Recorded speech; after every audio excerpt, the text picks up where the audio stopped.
Welcome! This is the Leading Edge Drapery, and we are based here in Derry, New Hampshire. We are a wholesale workroom to the trade. I say we, but we are me, single. I am the sole proprietor here at the Leading Edge, and I wear many hats: invoicing, fabrication, estimating, all of the above. I got started in the window treatment business by a fluke. I used to be an art educator at the middle school level, and we adopted our son, and I took some time off, went back for a couple of years and decided that that wasn't for me. I wasn't happy. I didn't love my job. So I went to school for interior design and got an interior design certificate at the New Hampshire Institute of Art. While there, I had a professor that kept being in my ear saying, pick something you love, something you love, something you love. I liked interior design. I loved fabric. So I decided that I needed to find something that would incorporate fabric. I've been sewing since I was 10. I'm an only child, so I went to the Girls and Boys Club and took sewing lessons all day on Saturdays. So I thought, well, I did all the window treatments for my house. Why not try it out? That is how I began the career in window treatments. I have been in this space for about 4 years now. I started like probably everybody else in the upstairs bedroom, and this used to be the garage, and we were fortunate enough to be able to convert this into my workspace and build an additional garage. I have about 10 designers, 5 of which bring me consistent business. The samples really help with Roman shades to demonstrate and show them the different types of headrail systems. So that has been very helpful. The panels, a lot of designers use the different pleating styles. Some pleating styles are called a Euro pleat in one book and Parisian in another. So this gives a hands-on example of they point. That's the one I like so that we're on the same page. Some designers like to just touch and feel and see if they get any ideas from looking. The green and brown are my business colors, and I have taken the liberty of using those colors in my space so that everything matches and that I feel serene and can focus on work rather than be sidetracked by all that is going on around me. This big brown monstrosity is a holder for all of the welt cord and the ribbons and the shearing tape that I use. It is near the machine because I pull the cord from left to right. This also serves as a great space for the overflow for finished balances and treatments. This structure was built to house finished product, as you can see. There is also little cuts in these poles so that the hangers don't flop around and stay in place. The pegs come out. Inside, he's cut the hole, the back of it, at an angle. So when you put the peg in, you get a little bit of an angle to keep the product and the wood boards on the pegs. This bin is for work that is ready to be fabricated. All the bolts in this bin have been inspected and tagged and are ready to go. So at the end of this table, I have a flip up top so that I can work on panels that are longer than 84 inches because my work table is 8 foot long. This lets me get up to 120 inches without having to double measure a panel. So to put this panel down, you simply click in the locks and it goes right down.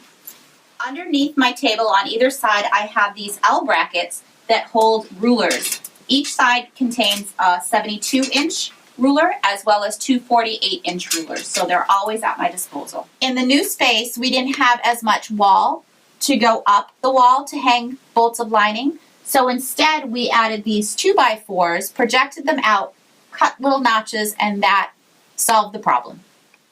After having watched a Real Workroom channel video from Elke Horn, I was shopping for irons. I now use these as drapery weights. Because space is a little bit tight here, I was not able to put a sewing machine, a chair, a sewing machine, and another chair. So I have a U configuration. So this is my straight stitch machine. When I'm done straight stitching, I can go directly to the blind hemmer or over to the serger. I also have a walking foot machine that I use for upholstery projects. Here we have some bifold doors that I have upholstered. We take these down when we do wine and design seminars, and we're able to hang samples from them outside of the workroom. Last year I had an organizer, and she helped me put things in the right places so that when I was working it was much more efficient. She suggested that I go out to the Container Store and purchase these garment racks that are on wheels so I can move these around wherever I need to have them, as well as have more storage. I was a little concerned about the diameter of this rod, so I went out and purchased insulation, pipe insulation, to give a bigger diameter so that creases don't develop in the fabric as it's hanging over the rack. The designer has spec'd out a medallion valance. I like to put it on a board as it goes out so that the installer can see exactly how it will be placed on the medallions on site. Here are some ceramic drawer pulls that the designer used to spec out this window treatment and create an interesting detail. That treatment was inspired by a Jackie Montobo design. I have a few things here around my desk that inspire me as I'm doing paperwork and writing up those QuickBook orders. The first thing I have is my vision board, and that reminds me of my goal while I'm writing those estimates, what I'm working towards. Some of the things on the vision board are about gaining enough income to put my son through college in the next few years, reading some business books. I have a goal of someday decorating the White House and as a volunteer, so that's on my vision board. Things like educating our future. I would like to educate the youth that is coming up to let them know that this is a viable career and that they can have the sewing talent and then go learn about running a business and business school and then come back out and be able to run a fabrication business or a window treatment business of their own. This is a piece of hand smocking that I created, and I thought it doesn't always have to be in pillow form. It is beautiful enough to frame, so I framed that. One of the things I love about this space is the fact that designers can come right up to the store, drop off, pick up, easy access, no stairs, and it's really very accessible. But I can also walk right upstairs to my home. Every time I take a tour of a Frank Lloyd Wright house, I come home with a cross stitch of a window that is in the house that I toured. This is the sumac window from the Dana house in Springfield, Illinois. And this is the playroom sunlight in the Frank Lloyd Wright studio in Oak Park, Chicago. A friend gave this to me. It is a Frank Lloyd Wright stuffed doll. And every time I go to a Frank Lloyd Wright house, I take Frankie, his nickname, Frankie, and we have a photograph of Frankie at the Frank Lloyd Wright house.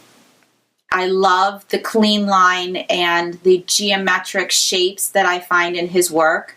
I love William Morris and his natural subject matter that he's put in. So it's a juxtaposition of Frank Lloyd Wright with the geometric and William Morris with the more natural elements and then more natural colors. At this stage of my life, I not only want to fabricate, but I want to share my passion of textiles with others within our industry.